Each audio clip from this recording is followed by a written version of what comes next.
حضرت امام مالک کہتے ہیں میں غریب کا بیٹا تھا. اکثر دین پڑھنے والے غریبوں کے بیٹے ہوتے ہیں. امیروں کے بچے ایف ایس سی پڑھتے ہیں, بی ایس سی پڑھتے ہیں, ٹیکنالوجی پڑھتے ہیں. غریبوں کے بچے دین پڑھتے ہیں اور پھر امیروں کو ممبریاں ملتی ہیں. غریبوں کے بچوں کو اللہ ممبر عطا فرماتا ہے, مصلی رسول اللہ دیتا ہے. حضرت سیدنا امام ابو مالک فرماتے ہیں میں غریب کا بیٹا تھا اور میری 6-7 بہنیں, میں اکیلا بھائی تھا. آپ فرماتے ہیں میرے ابا جی فوت ہو گئے. میری امی پکڑ کے مجھے ایک دھوبی کی دکان پہ لے گئی, کہنے لگی اسے کپڑے دھونے کا طریقہ بتا دے, سلیقہ سمجھا دے, یہ بھی ایک چھوٹی سی لانڈری کی دکان کھول لے گا, میری بیٹیوں کا پیٹ پالے گا. دھوبی کہنے لگا ٹھیک ہے, میں 2-3 درہم بھی دوں گا مہینے کے, اور جب کام سیکھ جائے گا تو تنخواہ بڑھ جائے گی. امام ابو مالک رحمت اللہ علیہ فرماتے ہیں میں بہنوں کے لیے روزی کمانے نکلا, میں بیوہ ماں کے سر پہ بوجھ اتارنے کے لیے نکلا, میں غربت کے عالم میں نکلا. رستے میں امام اعظم کا مدرسہ تھا. فرماتے میں وہاں چمکتے چہرے دیکھتا, لیکن اپنی غربت کو دیکھ کے میں آگے بڑھ جاتا, پریشان ہوتا کہ میں کیسے علم حاصل کروں گا. آپ فرماتے ہیں امام صاحب مجھے اکثر دیکھتے. ایک دن امام اعظم باہر نکلے, مجھے کھڑے ہوئے دیکھا تو قریب بلایا, سینے سے لگایا, ماتھا چوما. کیا نام ہے؟ میں نے کہا ابو مالک میرا نام ہے. کہا تمہیں پڑھنے کا شوق ہے؟ کہا بڑا شوق ہے. کہنے لگے چل آ جا پڑھا کر, آ جا مدرسے میں پڑھا کر. کہتے میں سارا دن وہاں پڑھتا, گھر سے کام کرنے آتا, سارا دن امام اعظم کے پاس پڑھتا رہتا. مہینہ آیا تو میری اماں کہنے لگی تنخواہ لاؤ. میں نے کہا امی جی تنخواہ تو وہ دے گا جو ڈیوٹی پہ جاتا ہو, میں تو پڑھنے جاتا ہوں. کہتے اماں گھر سے نکلی اور بڑے غصے کے ساتھ نکلی, کہنے لگی مولوی نے میرا بچہ خراب کر دیا, میرا بچہ خراب کر دیا. میں کام پہ بھیجتی تھی, اس نے کس چکر میں ڈال دیا, مسلوں سے بھی کبھی پیٹ بھرا ہے, کام بھی تو کرنے چاہیے نا. کہتے امام اعظم کے سامنے کھڑی ہوئی, امام صاحب بڑے امیر کبیر آدمی, اربوں خربوں پتی, اور پھر اتنے بڑے عالم فقیر, سارا بغداد, سارا کوفہ, سارا مصر سلوٹ کرتا ہے. بی بی آئی اور تیز جملے, عورتوں کا طریقہ ہوتا ہے. کہنے لگی مولوی تیری سفید داڑھی, تیرا اتنا نام, تجھے خیال ہی نہیں آیا میں بیوہ عورت ہوں, تو نے میرا بچہ خراب کر ڈالا, میری یتیم بچیاں روٹی کہاں سے کھائیں گی, مسئلہ سے بھی کبھی پیٹ بھرا ہے. کہتی اتنے سخت جملے کہے پر قربان جاؤ امام اعظم سنتے رہے اور مسکراتے رہے. کہنے لگے میری غلطی ہے, میری غلطی ہے, میری غلطی ہے, بی بی بھول گیا تھا, غلطی ہو گئی. بی بی کہتی امام صاحب سنتے رہے. جب غصہ اتر گیا تو کہنے لگے اماں تیرا غصہ اتر گیا ہے؟ اتر گیا ہے. کہنے لگے تیرا بیٹا بڑا نیک ہے, تیرا بیٹا بڑا لائق ہے, تو اسے پڑھنے دے. کہنے لگے چپ کر دے مولوی, یہ پڑھے گا تو میں روٹی کہاں سے کھاؤں گی. امام صاحب کہنے لگے مجھے بتائے گی تیرے گھر کا خرچہ کتنا ہے. اس نے ایک لفظ پہ 3 دینار کا, ایک روایت ایسی بھی لکھی ہے بزرگوں نے, کہنے لگی 40 درہم ہے. اور اماں کہتی میں نے جان بوجھ کے زیادہ بتائے, حالانکہ میں کناب کا خرچہ کرتی تھی, لیکن جب کھلا ڈلا کرے تو وہ والا خرچہ بتایا. میں نے کہا 40 درہم خرچہ ہے, تو دے گا؟ کہتے امام اعظم کہنے لگے اماں تجھے لینے نہیں آنا پڑے گا, پہلی سے پہلے تیرے گھر میں پہنچ جایا کریں گے, یکم سے پہلے آئیں گے. او بھائیو کہاں استاد ملتے ہیں, کہاں استاد ملتے ہیں, کہاں وہ لوگ ملتے ہیں جو دعائیں مانگتے, التجائے کرتے, پیار کرتے. گزر گیا وہ دور, اب تو سوٹ لینے کا دور ہے, مٹھائیاں لینے کا دور ہے, ہاتھ ڈلوانے کا دور آیا ہے. اب کون پوچھتا ہے, اب تو پوچھتے ہیں تو میرے لیے کیا لایا ہے. حضرت سیدنا امام اعظم ابو حنیفہ رحمت اللہ علیہ 1 دن نہیں, 2 دن نہیں, 4 دن نہیں, 5 مہینے نہیں, 20 سال تک, کہنا آسان, بولنا آسان, سننا آسان, 20 سال تک امام ابو مالک کے گھر میں خرچہ دیتے رہے, وہ پڑھتے رہے. اماں کہنے لگی تو میرے بیٹے کو لگا تو لیا ہے, تو پڑھ کے بنے گا کیا. حضرت امام اعظم فرمانے لگے بادشاہوں کے تخت پر بیٹھ کر بادشاہوں کے ساتھ کھانے کھایا کرے گا, ان کے ساتھ بیٹھ کے حلوہ کھائے گا, وقت آئے گا وہ دیکھے گی. کہتے ہیں میرے امام انتقال کر گئے, وقت بیت گیا. ہارون رشید نے مجھے بلایا بغداد میں اور کہا میں آپ کو چیف جسٹس بنانے لگا ہوں. کہتے ہیں میں خوشی سے سجدے کرنے لگا, میں چیف جسٹس بنا. میں نے اپنی اماں کو خط لکھا کہ اماں بغداد آ جا, تیرے بیٹے کو اللہ نے بڑی شان عطا کر دی ہے. فرماتے ہیں ہارون رشید کی بیوی بڑی اولیاء کی, علماء کی بڑی فرما بردار تھی, محبت کرنے والی تھی. اس نے حلوہ بنا کے بھیجا, کھانا بنا کے بھیجا. ہارون رشید تخت پہ بیٹھ کے کھانے لگا تو کہنے لگا امام صاحب آپ بھی یہیں آ جائیں میرے ساتھ. کہتے ایک کونے میں وہ بیٹھ گیا, ایک میں بیٹھ گیا, بیچ میں کھانا رکھ لیا. اتنی دیر میں میری اماں بھی پہنچ گئی. 2 لقمے کھائے تھے کہ اماں آ گئی. جب اماں نے مجھے تخت پہ بیٹھے دیکھا, ایک یتیم, ایک لاوارث, ایک بن باپ کا بچہ, وہ کل تک جو بہنوں کے لیے 4 دینار نہیں لا سکتا تھا, تخت پہ بیٹھ کے جب روٹی کھاتے دیکھا تو اماں تڑپ گئی, روئی, چیخیں ماری. میں نے کہا اماں کیا ہوا. کہنے لگی بیٹا مجھے تیرا استاد یاد آ گیا ہے, اس نے کئی سال پہلے کہا تھا اسے دین کا علم پڑھنے دے, اسے فقیہ بننے دے, یہ بہت آگے جائے گا. دیکھ آج اللہ نے تجھے کتنی شان عطا کی ہے. کہ بیٹا یہ کمال تیرا نہیں, یہ امام اعظم ابو حنیفہ کا کمال ہے, یہ ان کا کمال ہے جنہوں نے تمہیں یہاں تک پہنچایا. میرے بھائی اپنی پوری زندگی حضرت امام اعظم ابو حنیفہ نے. آج تو اساتذہ کرام, اساتذہ مجھ سے ایک ٹیچر کہنے لگے حضرت جی دل نہیں لگتا, بے سکونی سی ہے, کچھ بتلائیں. तो मैंने कहा क्लास में कोई यतीम बच्चा ढूंढ लें, कोई लावारिस बच्चा ढूंढे, उसकी वर्दी अपने जिम्मे ले लें, किताबें अपने जिम्मे ले लें, उसका खर्चा अपने जिम्मे ले लें, रोज जेब में टाफियां डाल के जाया करे कि गरीब को देनी है। पर मैं 2 महीने ये वाला वजीफा भी पढ़ के देखे, अल्लाह आपको सुकून अता करेगा। ये भी कहने लगे बड़ी ठंडक हुई है, बड़ा सुकून मिला है, बड़ी ताबेदारी। मैंने कहा आप लफ्जों से सुकून चाहते हैं, वो लोग खिदमत करके सुकून लेते थे। कूफे का एक अमीर आदमी था, फिर गरीब हो गया। गरीब, गुर्बत बड़ी परेशानी है, बड़ी परेशानी, बड़ी आजमाइश। गरीब बेवकूफ इसलिए होता है कि उसकी जेब में पैसे नहीं होते। गरीब मजबूर इसलिए होता है कि उसके पास होता कुछ नहीं ना, तो सारी आजमाइश इकट्ठी आ जाती। गरीब आदमी था, मेहनत मजदूरी करता लेकिन पूरी ना होती। वो कहता एक दिन गली में ककड़ी बेचने वाला आया, तो मेरी एक बेटी थी छोटी सी, बाकी बच्चे बड़े थे। छोटी जिद करने लगी, कहने लगी ककड़ी खानी है, ककड़ी। कहते मैं परेशान हो गया, दिल टूट गया। बेटी ने सवाल किया है, फरमाते मैंने सोचा किसके पास जाऊं, किसी और के पास मुझे समझ ना आया, मैं सीधा इमाम आजम के पास चला गया। ये शख्स है जो मुझे देगा भी और मेरा पर्दा भी रखेगा, मुझे देगा भी और मेरा, बोलिए, मेरा ये पर्दा भी रखेगा, ये रुसवा नहीं करेगा, ये फोटो नहीं खिंचाएगा, ये फोटो खिंचा के पहले दिन फेसबुक पे नहीं लगाएगा कि मैं गरीबों में थैले बांट रहा हूं। ये उसी वक्त अखबार वालों को नहीं बुलाएगा एक थैला और 6 अखबारों में तस्वीरें, ये इस तरह नहीं खिला दे। हजरत इमाम आजम के पास गया तो फरमाते रश बहुत ज्यादा था, मैं इमाम साहब से बात ही ना कर सका। वापस आ गया, इमाम साहब ने बंदा भेजा, फरमाया पता कर ये बंदा किसी जरूरत के लिए आया था, राज की वजह से बात नहीं कर पाया। कहते वापस मेरे पीछे बंदा भेजा, वो मेरे घर तक आया, घर आके उसको हालात का पता चल गया, वापस गया। कहते हैं 3 थैलियां शर्फियों की भर के इमाम आजम लाए और खुद आए और रात के अंधेरे में आए और मुझे थैलियां दे के ना तो मेरे आगे हाथ बांध दिए। मैंने कहा हुजूर हाथ क्यों बांधते हैं? आप फरमाने लगे यार दुख इस बात का है कि तू मेरा पड़ोसी था और तेरी गुर्बत का मुझे पता ही नहीं चला, तू मेरे इलाके का था और मैंने सोचा ही नहीं, मेरा अपना था, मुझे ख्याल ही नहीं आया। और मैं माफ कर दे, मेरी शिकायत ना करना कि ये मेरी तरफ तवज्जो नहीं करता। इल्म भी था, अमल का नूर भी था, तकवे का हुस्न भी था, गरीब की मदद का जज्बा भी था।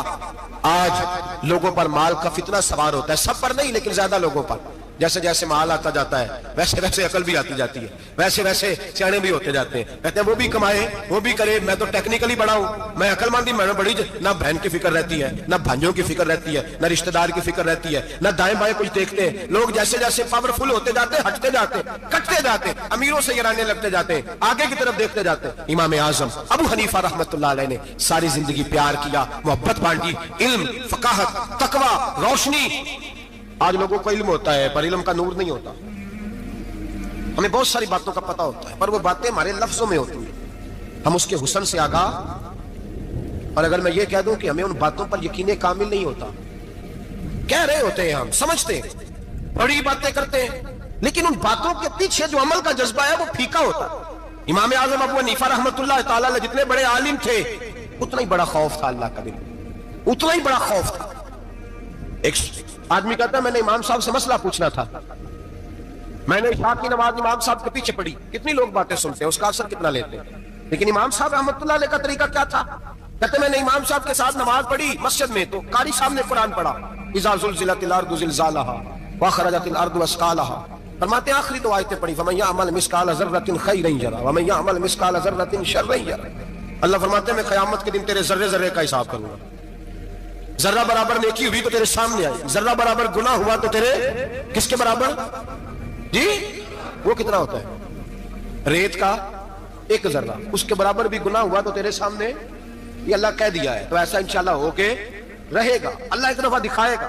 दुआ फरमाए अल्लाह हमें माफी अता फरमाए, अल्लाह हमसे दरगुजर फरमाए, अल्लाह हमें बख्शे हुओं में शामिल फरमाए। ये आयत इमाम साहब ने सुनी तो कहते हैं मैं, नमाजी सारे चले गए तो इमाम साहब बैठे और यूं ना अपनी दाढ़ी पकड़ ली, चराग टमटमा रहा, कहते दाढ़ी पकड़ ली और इमाम साहब बैठे। मैंने कहा कि किसी महवियत के आलम में है, सोच में, चले मैं थोड़ी देर में आता हूं। कहते मैं 2 घंटे के बाद आया तो इमाम साहब ऐसे बैठे दाढ़ी पकड़ी हुई। मैंने कहा ठहर के आता हूं। मैं फिर 1-1.5 घंटे के बाद गया तो वैसे बैठे। कहते तहज्जुद का वक्त हो गया, मैं मस्जिद में गया तो चराग टिमटिमाने लगा, खत्म होने के करीब आ गया। इमाम साहब बैठे, अब मैंने देखा कि आंखें आंसुओं से भरी हुई है और अपनी दाढ़ी पकड़ के खींच रहे हैं और कहते हैं या अल्लाह तो अगर जर्रे जर्रे का हिसाब लेगा तो अबू हनीफा तो उलझ जाएगा। ऐ अल्लाह तू जर्रे जर्रे के बारे में पूछेगा तो मैं तो नहीं जवाब दे सकता, खुदा बंदा इस तरह कर, मेरे इन सफेद बालों पे रहम खा, ऐ अल्लाह मेरे बुढ़ापे पे मेहरबानी फरमा, मुझसे ना जर्रे जर्रे का पूछना, मैं बड़ा कमजोर हूं, मैं नहीं जवाब दे सकता, मौला मुझसे दरगुजर वाला मामला कर। कहते तड़प रहे इमाम साहब, फजर की अजान हुई तो इमाम साहब ने दाएं बाएं देखा, मैं पीछे खड़ा था। मैंने कहा हुजूर सारी रात ही गुजर गई, आप एक आयत सुन के परेशान रहे और मैं रोजाना 20 तकरीरें सुनता हूँ, दर्जनों हदीसें सुनता हूँ, मुझे तो असर नहीं होता। आप फरमाने लगे मुझे तेरे मामले का नहीं पता, लेकिन मुझे अगर तूने देख लिया है तो किसी के साथ जिक्र ना करना मुझे। और फरमाने लगे फिर तू तो नेक आदमी होगा, तुझे नहीं ख्याल आता। तो मैं तो जानता हूँ मन आनम के मन दानम, पता सारा है सरदार दो की दिया, मैं तो जानता हूँ ना, मुझे खबर है, लिहाजा मैं नहीं हिसाब दे सकता, तेरा नहीं मुझे पता। जितना मेरे भाई इल्म ज्यादा उतना खौफ भी। हजरत अब्दुल्लाह इब्न मसूद फरमाते हैं ज्यादा बातें करने वाला आलिम नहीं होता, अल्लाह से ज्यादा डर जाने वाला आलिम होता है। जो आदमी लंबी चौड़ी गुफ्तगू करे वो फकीह नहीं, वो अल्लाह से डरने वाला नहीं, बल्कि जिसको वो बात करे तो थोड़ी करे, डर के करे, खौफ के साथ करे। अल्लाह की खशियत जिसके दिल में हो वो बड़ा आलिम होता है। हजरत इमाम आजम अबू हनीफा रहमतुल्लाह अलैह मालदार थे और अपने माल में से हिस्से निकालते थे। इमाम साहब फरमाया करते थे मैंने चंद हजार दिरहम रख दिए। हुजूर किस लिए? फरमाया लोगों को कर्जा देने के लिए। नबी पाक सल्लल्लाहु अलैहि वसल्लम ने फरमाया कर्जा लेने वाले को मना किया है, फरमाया कर्जा एक कैद है, बगैर मजबूरी के ना लेना। अब लेने वाले भी एहतियात नहीं करते, फटाफट कर्जे के पीछे भागते। बड़ी मजबूरी हो तो कर्जा ले, फरमाया मकरूज कैदी होता है, कर्जा लेने से बचो। और देने वाले को क्या कहा? फरमाया अगर सामने वाला तंग दस्त हो ना, तंग दस्त, तो उसे मोहलत दो, जितनी तुम मोहलत दोगे अल्लाह उतने पैसे रोज सदका करने का सवाब अता फरमाएगा। अगर तंग। एक साहब मुझे कहने लगे, मैंने रमजान शरीफ में ना कर्जे के हवाले से या कुछ अर्सा पहले किसी मौके पर कर्ज के हवाले से को बात की। एक साहब मुझे कहने लगे हजरत साहब देते किसी को लेना हो ना 20,000 तो उन्होंने तरा के ली दे, तुझे 20 करोड़ लेना हो तो फिर नहीं तराया जाता। मैंने कहा क्यों? कहने लगे 20,000 वाला बंदा माड़ा होता है ना, ਜਿਹੜਾ 20 ਕਰੋੜ ਖਾ ਗਿਆ ਵੱਡੀ ਮਗਰਮੱਛ ਹੁੰਦਾ ਹੈ, ਉਹਨੂੰ ਤਰਾਇਆ ਜਾ ਸਕਦਾ, ਉਹ ਦੇ ਕੇ ਬੰਦੇ ਤਰਲੇ ਹੀ ਕਰਦੇ ਰਹਿੰਦੇ ਚੱਲ ਭਾਈ ਕਿਵੇਂ ਦੇ ਸਕਦਾ। ਉਹ ਜੋ 20,000 ਵਾਲਾ ਨਾ ਮਾੜਾ ਬੰਦਾ ਨੂੰ ਕਹਿੰਦੇ ਤੂੰ ਦੇਣੇ ਨੇ ਕਿ ਤੇਰਾ ਬੰਦੋਬਸਤ ਕਰੀਏ, ਕਹਿੰਦੇ ਚਲ ਸਾਹਿਬ जुमेरात ले आओ किसी तरीके। जुमेरात माड़ा है ना। नबी पाक ने क्या फरमाया? हुजूर ने फरमाया तुझे पता चल जाए कि तंग दस्त है तो मोहलत दे, जितने दिल तू उससे पैसे नहीं लेगा उतने पैसे रोज सदका करने का सवाब दिया जाए। अब लोग जो तगड़ी मोटे मगरमच्छ है उनको मोहलत देते हो, कहते जा जिथों लब नहीं लीला, फिर कहते नहीं आप बताएं आप कैसे दे सकते। और माड़ा बंदा इन्हें 2,000 देना दुकान का, उसको दुकानदार कहता है कल साइकिल लेके तब गुजरना मेरे आगे से अगर पैसे देने हैं तो मैंने साइकिल रख लेना। डरना चाहिए अल्लाह पाक। हमें पता होता है सामने वाला गरीब है, तंग दस्त है, मजबूर है, मोहलत देनी। इमाम साहब कहते हैं मैंने कुछ पैसे रखे हुए थे, बस मंजर ये था कि गरीब लोग आते हैं तो मैं उनकी मदद करूंगा। इमाम आजम अबू हनीफा ने एक बंदे से पैसे लेने थे और हाल ये था कि आप धूप में खड़े थे, साथ उस बंदे का मकान था। लोगों ने कहा हजरत दीवार के साए में हो जाए, फरमाने लगे इससे पैसे लेने हैं, अगर साए में खड़ा हुआ तो सूद में शुमार हो जाएगा, मैं इससे फायदा नहीं ले सकता। एक बंदे से कर्जा लेना था, वो आपको देख के गली और दूसरी गली में चला गया, रास्ता बदल गया और छुप गया। इमाम साहब रोने लगे, कहने लगे अल्लाह मैं इतना बुरा हो गया हूं कि तेरे बंदे मुझसे छुपने लगे, उसको ढूंढ के लाए, क्यों छुपता है? हुजूर आपके पैसे देने हैं। आपने फरमाया जा मैंने अल्लाह की रजा के लिए माफ किया, आज के बाद छुपना ना, इसलिए मैं नहीं चाहता कि तुझे कोफ्त हो, तू मेरी तरफ देख के छुपने लगा है, मेरी तरफ देख के। गरीब तो भाई गलियों में घुसते फिरते हैं कि कोई बंदा मिल ना जाए। मकरूज आदमी पता उस वक्त चलता है तब खुदकुशी कर गया, पता उस वक्त चलता है फिर लोग आते हैं उसके बच्चों को कहते हैं फिक्र ना करना हम तेरे साथ हैं, उसके साथ होना था इनका साया बच जाता। अब आए हो इमाम आजम अबू हनीफा रहमतुल्लाह ताला अलैह लोगों को सहूलत देते, आसानी देते, प्यार करते, मोहब्बत करते। हम लोगों का मिजाज ऐसा नहीं है, हमारी अखलाकियात के अंदर वो हुस्न नहीं जो हमारे बुजुर्ग हमें दे के गए। और फिर छोटी छोटी बातों में हुकूकुल इबाद का ख्याल करते, छोटी छोटी बातों। हम तो गाली दे के भी कहते हैं ना चल क्या हो गया, गाली दी है ना।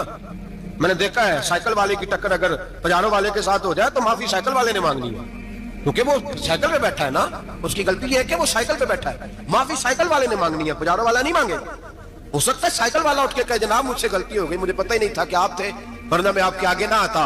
साइकिल वाला मजबूर है क्योंकि उसके पास पजारो नहीं, और पजारो वाला तो शीशा नहीं नीचे करता, कहता धूप आएगी, गाड़ी बड़ी मुश्किल से ठंडी की है, नीचे उतर के मुलाजिम कहता है इसको पूछो अगर कोई 200-400 का नुकसान हुआ तो 500 दे दो। मिजाज है इमाम आजम अबू हनीफा रहमतुल्लाह अलैह आलिम, हुकूकुल इबाद का छोटी छोटी। आपके शागिर्दों में से किसी के चेहरे पर शिकन आता तो 20 बार पूछते कोई परेशानी है मेरे बेटे को, क्या हो गया। सारी जिंदगी सायादार शजर की तरह गुजारी, सारी जिंदगी शागिर्दों पर मुरीदों पर मोहब्बत का सायबान रहा, ठंडी छांव रही इमाम साहब की।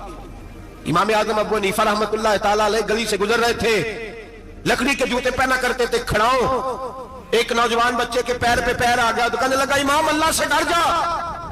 ये लफ्ज गए तो इमाम साहब की चीख ही निकल गई, कई घंटे बेहोश रहे। लोगों ने कहा हुजूर क्या हुआ? फरमाने लगे तुमने सुना नहीं, छोटे छोटे जवान भी कहते हैं कि अबू हनीफा अल्लाह से नहीं डरता, अल्लाह की मखलूक कहती है नहीं डरता। अगर ये कह रहे हैं तो मेरा क्या बनेगा। कई दिन रोते गुजर गए, لوگ اس بچے کو لائے, آگے کہنے لگا حضور آپ تو پریشان ہو گئے, میں نے تو محاورتاً کہا تھا, محاورتاً کہا تھا کہ آپ اللہ سے نہیں ڈرتے. فرمانے لگے بیٹے مجھے محاوروں کا نہیں پتا, جب رب کے خوف کا نام آتا ہے تو جملے سیدھے میرے دل سے جا کے ٹکراتے ہیں, سیدھے دل سے جا کے ٹکراتے ہیں.